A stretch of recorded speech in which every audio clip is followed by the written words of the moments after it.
반드시 살아남거라. 형장에서 들려온 아버지의 마지막 유언은 소년의 운명을 송두리째 바꿔놓았습니다. 주인의 죄를 뒤집어쓰고 억울하게 죽은 부모를 위해 15 노비 소년은 산속으로 숨어들어야만 했습니다. 그리고 10년 후 한양도성에 낯선 관리 하나가 나타났으니 아무도 그가 그날의 도망자임을 알아보지 못했습니다. 칼이 아닌 법으로 원수의 숨통을 조여가는 한 남자의 처절하고도 통쾌한 복수극이 지금 시작됩니다. 구독과 좋아요를 눌러주시면 당신의 하루에도 따뜻한 변화가 찾아올 것입니다.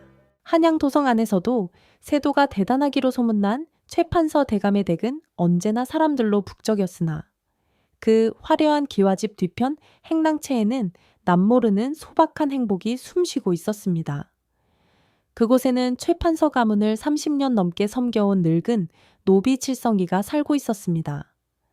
칠성은 비록 천한 신분이었으나 그 성품이 대나무처럼 곧고 우직하여 안채와 바깥채를 가리지 않고 두루 신망을 얻고 있었습니다. 칠성에게는 늦은 나이에 얻은 귀한 아들 개동이가 있었습니다.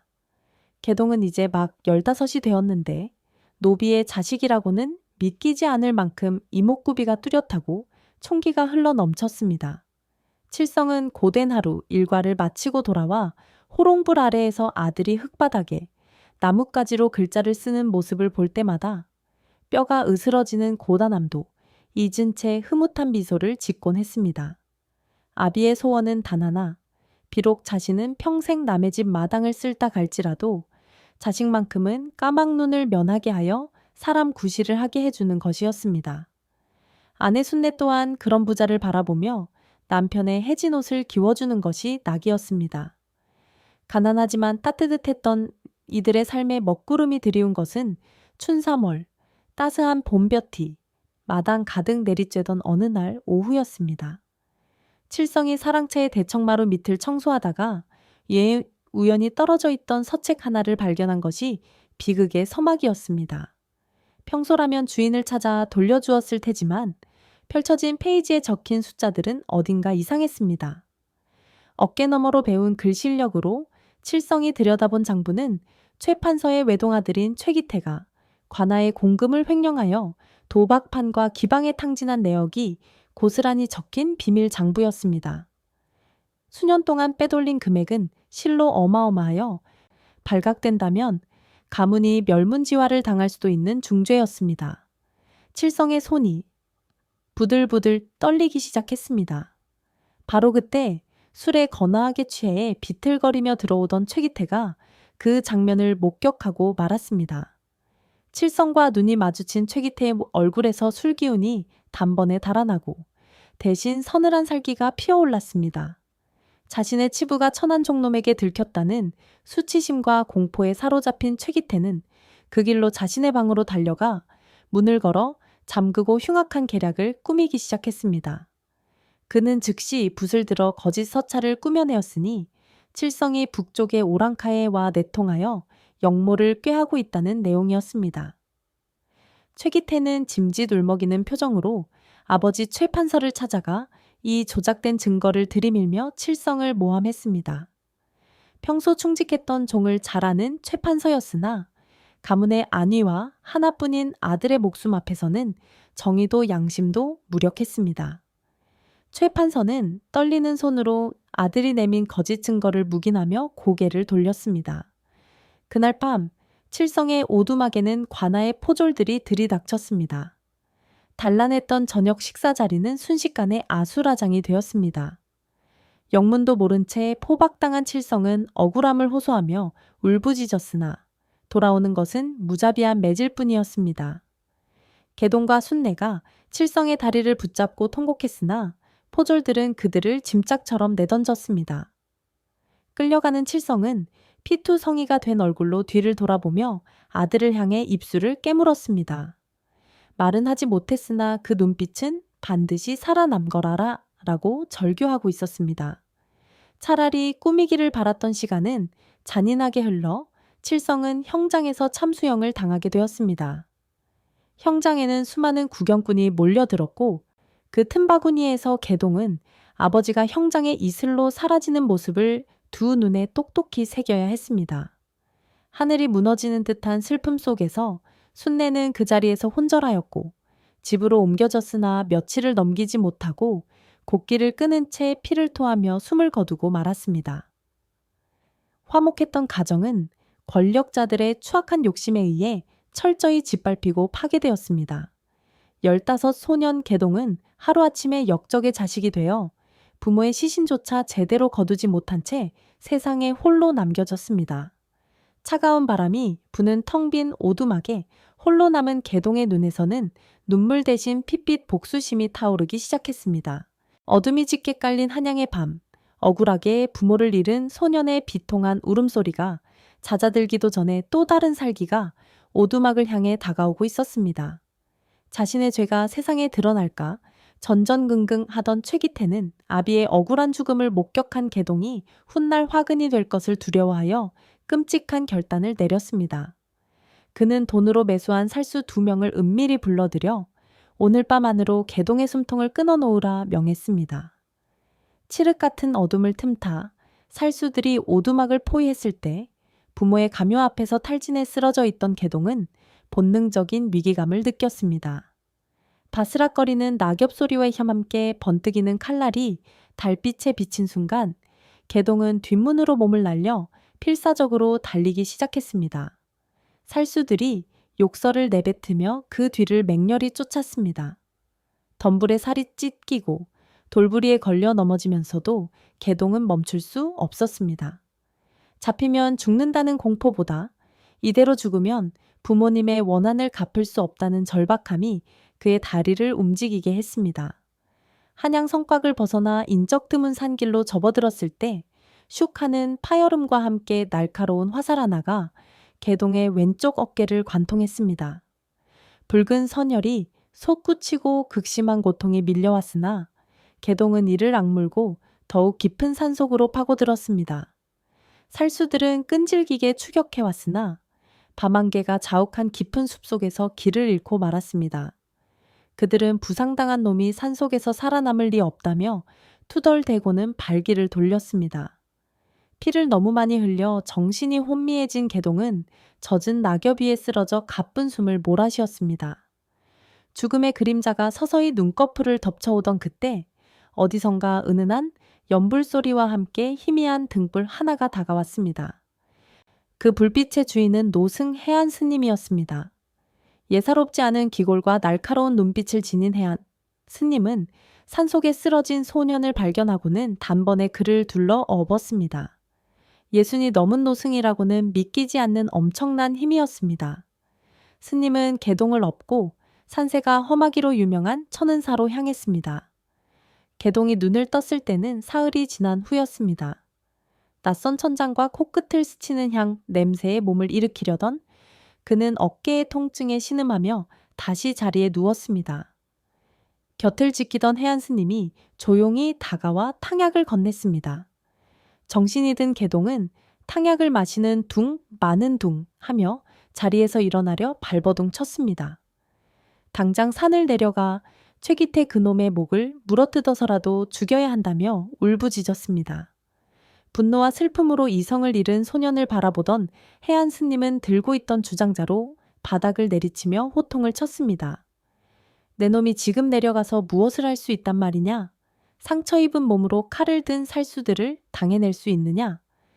네가 지금 죽는다면 그것은 개죽음일 뿐 네 부모의 억울함은 영영 땅속에 묻히게 될 것이다. 스님의 일갈은 비수처럼 개동의 가슴에 꽂혔습니다. 해안 스님은 말을 이었습니다. 진정한 복수는 피를 보는 것이 아니다. 힘을 기르고 때를 기다려 네가 가진 힘으로 정의를 바로 세우는 것이야말로 진정한 복수이니라. 무작정 덤비는 용기는 만용이요. 참고 기다릴 줄 아는 것이 진정한 용기다. 스님의 말씀에 개동은 하염없이 눈물을 쏟아냈습니다. 자신의 무력함이 사무치게 원통했기 때문입니다. 밤새 통곡하던 개동은 다음 날 아침 결의에 찬 눈빛으로 해안 스님 앞에 무릎을 꿇었습니다. 부모님의 원수를 갚을 수만 있다면 무엇이든 하겠노라고 제발 자신을 제자로 받아달라고 간청했습니다. 해안 스님은 소년의 눈빛에서 꺼지지 않는 불꽃을 보았습니다. 스님은 조용히 삭도 머리 깎는 칼날을 꺼내 들었습니다. 속세의 연을 끊고 다시 태어나야만 그 험난한 길을 갈 수 있다는 뜻이었습니다. 사찰 마당에 따스한 햇살이 내리쬐는 가운데 개동의 검은 머리카락이 한 올 한 올 바닥으로 떨어져 내렸습니다. 잘려나가는 머리카락과 함께 천한 노비의 자식 개동은 죽었습니다. 마지막 머리카락이 떨어지던 순간 개동은 눈을 감고 아버지의 유언을 되새겼습니다. 스님은 합장하며 그에게 새로운 법명을 내려주었습니다. 이제부터 너는 해석 하이시이다. 바다처럼 넓은 마음을 가지고 돌처럼 단단한 의지로 살아가거라. 머리를 깎고 승복을 입은 15 소년, 해석의 눈에는 더 이상 나약한 눈물이 흐르지 않았습니다. 오직 서리빨 같은 결기만이 서려 있을 뿐이었습니다. 산문이 닫히고 해석은 속세와 단절된 깊은 산사에서 복수의 칼날을 갈기 위한 기나긴 수행의 길로 들어섰습니다. 천은사의 사계절이 10번이나 바뀌는 동안 산속의 시간은 속세와는 다르게 흘렀습니다.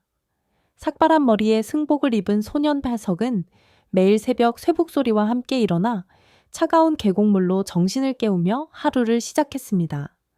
해안 스님은 자비로운 부처의 제자이기 이전에 엄격한 스승이었습니다. 스님은 해석에게 낮에는 유교의 경전인 사서 삼경을 가르치고 밤에는 달빛 아래에서 무예를 전수했습니다. 해안 스님은 본래 무관 출신으로 전장에서 뼈가 굵은 장수였으나 살생의 업을 씻기 위해 출가한 인물이었습니다. 그는 해석이 복수심에 사로잡혀 자신을 망치지 않도록 검을 휘두르기 전에 마음을 다스리는 법부터 혹독하게 가르쳤습니다. 해석은 졸음이 쏟아지면 허벅지를 바늘로 찔러가며 책을 읽었고 손바닥이 터져 피가 나도록 검을 휘둘렀습니다. 비가 오나 눈이 오나 수련을 멈추지 않았으니 그의 가슴 속에는 억울하게 죽은 아버지의 유언과 어머니의 비명소리가 매일 밤 생생하게 살아 숨쉬고 있었기 때문입니다.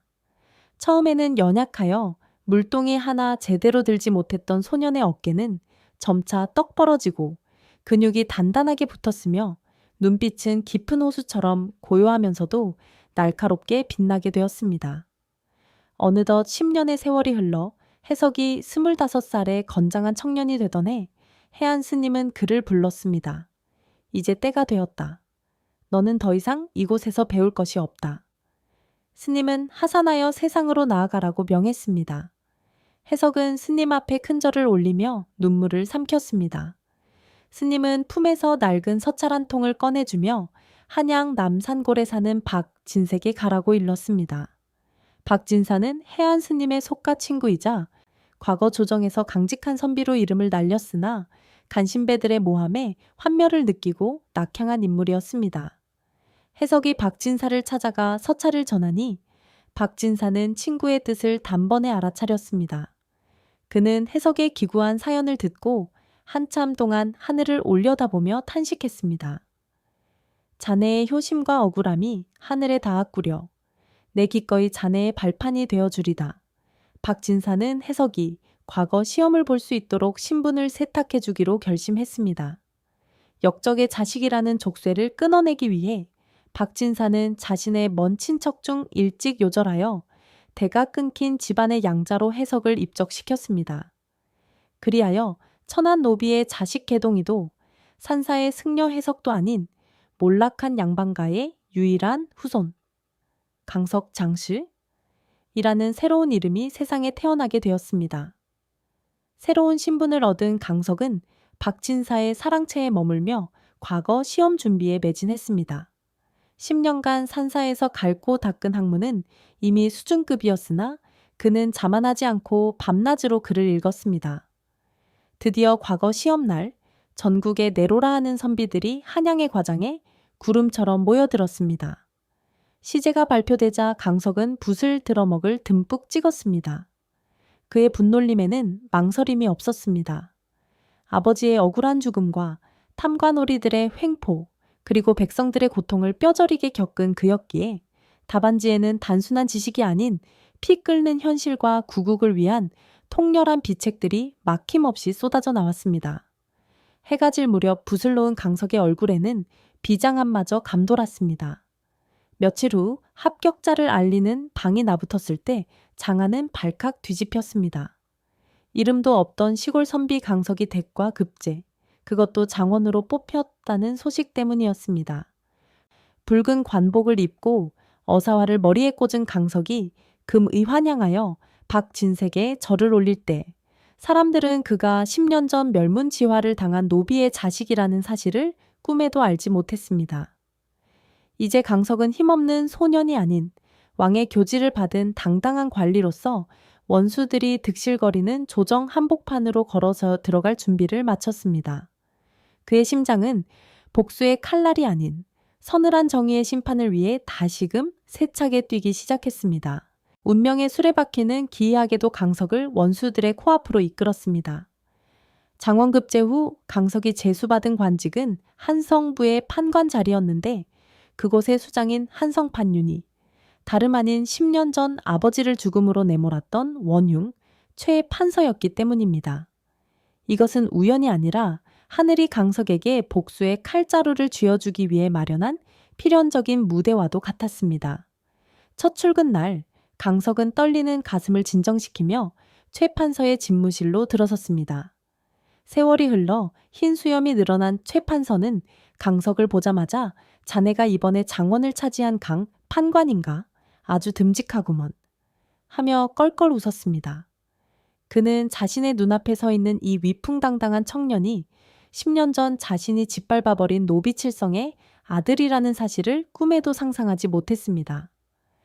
더구나 그 곁에는 여전히 방탕한 생활을 일삼아 눈밑이 검게 처진 최기태가 거만한 자세로 앉아 있었습니다. 최기태는 강석을 그저 아버지 밑에 새로 들어온 하급 관리쯤으로 여기며 비릿한 웃음을 흘렸습니다. 강석은 끓어오르는 사르이를 감추기 위해 허벅지를 꼬집으며 공손히 허리를 숙였습니다. 소인 강석, 대감마님을 모시고 정사를 돌보게 되어 영광이옵니다. 그날부터 강석의 이중생활이 시작되었습니다. 낮에는 그 누구보다 청렴하고 일 처리가 빈틈없는 유능한 관리로 칭송받았지만 해가 지고 모두가 잠든 밤이 되면 강석은 어둠 속의 사냥꾼으로 변모했습니다. 그는 관아의 낡은 문석에 촛불을 켜고 앉아 10년 전 묻혀버린 사건의 기록들을 먼지 속에서 하나하나 파헤쳤습니다. 며칠 밤을 뜬 눈으로 지사은 끝에 강석은 당시 사건을 담당했던 늙은 이방이 관직에서 물러나 한양외 외곽의 빈민촌에 숨어 살고 있다는 사실을 알아냈습니다. 달이 구름에 가려진 밤 강석은 검은 복면도 하지 않은 채 늙은 이방의 허름한 오두막을 찾았습니다. 늙고 병든 이방은 낯선 관리의 방문에 소스라치게 놀랐습니다. 강석은 품에서 10년 전 아버지가 억울하게 참수당하던 날의 기록을 꺼내 보이며 낮게 물었습니다. 이 사건을 기억하느냐? 억울한 노비 칠성이 영모죄로 죽은 그날을 이방은 덜덜 떨며 모른다고 잡아댔으나 강석이 자신의 정체를 밝히며 내가 바로 그 칠성의 아들이다 라고 말하자 죄책감에 시달려온 이방은 그 자리에 주저앉아 통곡했습니다. 그는 최기태가 시켜서 거짓 조서를 꾸몄으며 진짜 장부는 최 판서댁 비밀 창고가 아닌 관아의 지하 문서고 깊숙한 곳에 은폐되어 있다는 사실을 실토했습니다. 결정적인 단서를 얻은 강석은 서두르지 않았습니다. 그는 호랑이를 잡기 위해 더욱 치밀하게 덫을 놓았습니다. 며칠 후 비바람이 몰아치는 밤을 틈타 강석은 관아 지하 문서고에 잠긴 문을 땄습니다. 퀴퀴한 곰팡이, 냄새가 진동하는 그곳, 가장 깊은 구석, 썩어가는 나무 상자 안에서 마침내 최기태의 비리장부와 10년 전 조작된 가짜 서찰 원본이 발견되었습니다. 서찰의 글씨체는 최기태가 평소 쓰는 흘림체와 정확히 일치했고 장부에는 백성들의 피땀인 세금을 횡령하여 빼돌린 날짜와 금액이 적나라하게 적혀 있었습니다. 증거를 손에 쥔 강석의 손이 부르르 떨렸습니다. 이것은 단순한 종이 뭉치가 아니라 억울하게 돌아가신 아버지의 피요, 한 맺힌 어머니의 눈물이었습니다. 아버지, 어머니? 드디어 찾았습니다. 강석은 증거물들을 품에 안고 어둠 속에서 눈을 번뜩였습니다. 이제 모든 준비는 끝났습니다. 10년을 기다려온 복수의 칼날이 드디어 칼집에서 뽑혀 나와 탐욕스러운 원수들의 목을 겨누기 시작했습니다. 강석은 새벽 동이 터오는 하늘을 바라보며 다가올 파멸의 날을 예고하듯 차가운 미소를 지었습니다. 증거를 확보한 강석은 더 이상 그림자 속에 숨어 있지 않았습니다. 그는 이제 사냥감을 향해 정면으로 걸어 나갔습니다. 어느 날 오후 강석은 업무를 핑계로 최기태를 관아의 조용한 별채로 불러들였습니다. 영문도 모른 채 불려온 최기태는 건방지게 다리를 꼬고 앉아 하급 관리인 강석이 감히 자신을 오라가라 했다며 불쾌한 기색을 드러냈습니다. 강석은 차분하게 차를 따르며 입을 열었습니다. 나리, 혹시 10년 전 영모죄로 처형당한 노비칠성을 기억하십니까? 최기태의 찻잔을 든 손이 허공에서 멈칫했습니다. 강석은 눈 하나 깜짝하지 않고 최기태를 쏘아보았습니다. 그 노비에게는 아들이 하나 있었지요. 이름이 개동이라 하던가요. 최기태의 공이 지진이라도 난 듯 흔들렸습니다. 강석은 품에서 낡은 서찰의 사본을 꺼내 탁자 위에 던지듯 올려놓았습니다. 그것은 최기태가 10년 전 조작했던 그 가짜 영모 서찰이었습니다. 이 필체 낯이 익지 않으십니까? 그리고 관아 지하 문서고 깊은 곳에서 발견된 이중장부들도 말입니다. 최기태의 얼굴은 순식간에 사색이 되었습니다. 그는 벌떡 일어나 내 놈이 감히 누구 앞에서 함정을 파느냐, 내 아버지가 누구인지 알고도 이러는 게냐, 라며 고래고래 소리를 질렀습니다. 강석은 낮지만 서늘한 목소리로 대답했습니다.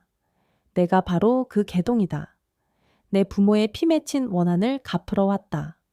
혼비백산하여 도망치듯 별채를 빠져나온 최기태는 공포에 질려 이성적인 판단을 할 수 없었습니다. 그는 곧바로 자신의 신복들을 불러 모았습니다. 오늘 밤이다. 쥐도 새도 모르게 강석 그놈의 목을 가져와라. 이번에는 절대 실수해서는 안 된다. 그날 밤 달조차 구름에 가려 칠흑 같은 어둠이 깔린 강석의 처소 주위로 살기가 감돌았습니다. 최기태가 고용한 1급 살수셋이 지붕을 타고 소리 없이 내려와 강석의 방을 덮쳤습니다. 방문이 부서지는 굉음과 함께 번뜩이는 칼날이 잠자리를 내리찍었으나 이불 속에는 베개만 들어있을 뿐 강석은 없었습니다. 당황한 살수들이 주위를 둘러보는 순간 어둠 속에서 푸른 그림자가 솟구쳤습니다. 해안 스님에게서 전수받은 강석의 무예는 이미 인간의 경지를 넘어선 것이었습니다. 강석은 검을 뽑지도 않은 채 바람을 가르는 발차기와 번개 같은 권법으로 살수들을 제압해 나갔습니다. 크악! 하는 비명과 함께 살수들은 하나둘씩 바닥에 나뒹굴었습니다. 강석은 그들의 팔다리를 꺾어 제압한 뒤 칼끝을 마지막 남은 살수의 목에 겨누며 물었습니다. 누가 시켰느냐? 살수는 공포에 질려 오줌을 지르며 최기태 도련님이 라고 실토하고 말았습니다. 다음 날 아침 최 판서의 사랑채 마당은 발칵 뒤집혔습니다. 강석이 포박된 살수들을 줄줄이 엮어 끌고 나타났기 때문입니다. 영문을 모르는 최 판서가 버선발로 뛰어나왔고 뒤이어 소란을 들은 최기태가 사색이 되어 나타났습니다. 강석은 최 판서 앞에 살수들과 증거물들을 내던졌습니다. 대감, 보십시오. 이 자들은 어젯밤 저를 암살하려 했던 자객들입니다. 그리고 이들이 배우로 지목한 자가 바로 대감의 아드님입니다. 최 판서는 믿을 수 없다는 듯 아들을 쳐다보았습니다. 강석은 쐐기를 박듯 10년 전의 사건 기록과 횡령장부, 그리고 조작된 서찰을 낱낱이 공개했습니다. 10년 전 아드님의 횡령을 덮기 위해 충직한 노비칠성을 역적으로 몰아 죽였습니다. 제가 바로 그 칠성의 아들 개동입니다. 최 판서는 충격에 휩싸여 뒷목을 잡고 휘청거렸습니다. 단순히 아들이 철이 없어 돈을 좀 쓴 줄만 알았지. 무고한 사람을 역적으로 몰아 죽이고 살인교사까지 했을 줄은 꿈에도 몰랐던 것입니다. 모든 것이 드러난 최기태는 털썩 주저앉아 덜덜 떨기만 했습니다. 강석은 혼란에 빠진 최 판서 가문을 뒤로 하고 결연한 표정으로 궁궐을 향해 발걸음을 옮겼습니다. 그의 손에는 지난 10년간 피와 눈물로 써내려온 상소문이 들려 있었습니다. 광화문 앞에는 신문고가 놓여 있었으나 강석은 당당히 사헌부의 정문을 통과했습니다. 그는 이제 힘없는 백성이 아니라 국법을 집행하는 관리로서 왕에게 직접 고할 자격이 있었기 때문입니다. 강석은 어전회의가 열리는 편전 앞에 엎드려 목청껏 외쳤습니다. 전하, 소신 강석, 피를 토하는 심정으로 아뢰옵니다. 조정의 대신이 권력을 이용해 백성을 도륙하고 국고를 탕진하였으니 부디 굽어 살피시어 국법의 엄중함을 보여주옵소서. 그의 우렁찬 목소리는 구중궁궐의 담장을 넘어 임금의 귀에까지 생생하게 닿았습니다. 10년을 기다려온 복수의 칼날이 드디어 가장 높은 곳을 향해 겨누어진 순간이었습니다. 이제 돌이킬 수 없는 심판의 시간이 다가오고 있었습니다. 강석이 올린 피 끓는 상소문은 구중궁궐의 깊은 곳까지 뒤흔들었습니다. 임금은 강석이 제출한 명백한 증거들과 억울한 사연을 읽고 대로했습니다. 백성을 어버이처럼 돌봐야 할 고관대작의 자제가 사리사욕을 채우기 위해 무고한 백성을 역적으로 몰아 죽이고 국고를 횡령했다는 사실은 나라의 근간을 흔드는 용서받지 못할 대역죄였습니다. 임금은 즉시 의금부에 명하여 특별재판을 열게 하였고 최 판서부자와 관련자들을 모조리 잡아들여 국문하도록 했습니다. 대궐 앞마당에서 열린 공개재판에는 수많은 백성이 구름처럼 몰려들었습니다. 포승줄에 묶인 최기태는 처음에는 억울하다며 발뺌했으나 강석이 내미는 결정적인 증거들과 살수들의 자백 앞에서는 더 이상 고개를 들 수 없었습니다. 서슬퍼런 추궁 끝에 최기태는 결국 자신의 모든 죄를 이실직고하였고 그 자리에서 통곡하며 목숨만 살려달라고 애원했습니다. 이를 지켜보던 최 판서는 자식 교육을 잘못 시킨 죄와 비리를 묵인한 죄를 물어 관직을 삭탈당하고 평민으로 강등되었으며 가사는 몰수되었습니다. 주모자인 최기태에게는 머나먼 절해고도로 위리안 치대는 가혹한 유배형이 내려졌으니 그는 평생 그곳에서 풀한, 폭이 나지 않는 척박한 땅을 파며 죄를 뉘우쳐야 했습니다. 죄인들의 처벌이 내려진 후 임금은 강석을 따로 불렀습니다. 네가 10년간 품어온 효심과 인내가 실로 가상하다. 네 아비의 억울함은 곧 나의 부덕함이니 이제 그 원한을 풀고 충성스러운 백성으로 살아가라. 임금은 강석의 부모인 칠성과 순내의 죄를 모두 사면하고 그들에게 충직하고 의로운 백성이라는 뜻의 교지를 하사했습니다. 또한 강석에게는 더욱 높은 벼슬을 내리고 부모의 묘를 이장할 수 있도록 하사금을 내렸습니다. 재판이 끝난 후 강석은 가장 먼저 부모님의 묘소를 찾았습니다. 10년 전 쫓기듯 급하게 묻었던 초라한 봉분 앞에 선 강석은 임금이 하사한 교지를 바치며 오열했습니다. 아버지, 어머니, 불효자 개동이가 왔습니다. 드디어 두 분의 억울함을 풀고 원수를 갚았습니다. 이제 차가운 땅 속에서 편히 눈을 감으십시오. 강석은 양지 바른 명당에 부모님을 다시 모시고 번듯한 비석을 세웠습니다. 비석을 어루만지는 강석의 손끝에서 10년 묵은하니 눈 녹듯 사라지고 따스한 바람이 불어와 그의 눈물을 닦아주었습니다. 마치 하늘에 계신 부모님이 장하다, 내 아들이라며 속삭이는 듯했습니다. 모든 일을 마무리한 강석은 천은사로 향했습니다. 자신을 살려주고 키워준 스승 해안 스님께 은혜를 갚기 위해서였습니다. 산사에 도착한 강석은 스님 앞에 큰 절을 올리며 금보화가 든 보따리를 내밀었습니다. 스승님 덕분에 목숨을 건지고 대의를 이룰 수 있었습니다. 약소한나마 제 정성이니 받아주십시오. 하지만 해안 스님은 너털웃음을 지으며 보따리를 다시 밀어냈습니다. 나는 그저 길을 잃은 어린 양에게 길을 가르쳐 주었을 뿐이다. 그 길을 걷고 이겨낸 것은 너의 몫이었다. 이 재물은 내가 아니라 가난하고 헐벗은 백성들을 위해 쓰거라. 그것이 진정으로 내게 은혜를 갚는 길이다. 강석은 스님의 깊은 뜻에 다시 한번 머리를 조아렸습니다. 스님은 하산하는 강석의 뒷모습을 보며 부디 백성의 눈물을 닦아주는 어진 관리가 되거라 라고 마지막 당부를 남겼습니다. 세월은 유수와 같이 흘러 수십 년이 지났습니다. 강석은 백성들 사이에서 청천칭티엔, 관리라 불리며 칭송받는 명관이 되었습니다. 그는 억울한 사람이 없도록 공정하게 판결하고 탐관오리들을 엄벌하며 평생을 정의롭게 살았습니다. 이야기는 노년이 된 강석이 어느 허름한 서당에서 글을 배우지 못해 서러워하는 노비 아이들에게 천자문을 가르치는 장면으로 끝을 맺습니다. 붓을 쥐어주는 강석의 주름진 손은 과거 자신의 아버지가 흙바닥에 글씨를 쓰며 꿈을 심어주었던 그 따뜻한 손길과 닮아 있었습니다. 포기하지 말거라. 배움이 너의 운명을 바꿀 것이다. 강석의 온화한 미소 위로 10년의 고난을 이겨내고 스스로 운명을 개척한 한 인간의 위대한 승리가 잔잔하게 퍼져나갑니다. 그는 아버지의 유언대로 비겁하게 살아남은 것이 아니라 가장 찬란하고 의롭게 살아남아 세상의 빛이 되었습니다.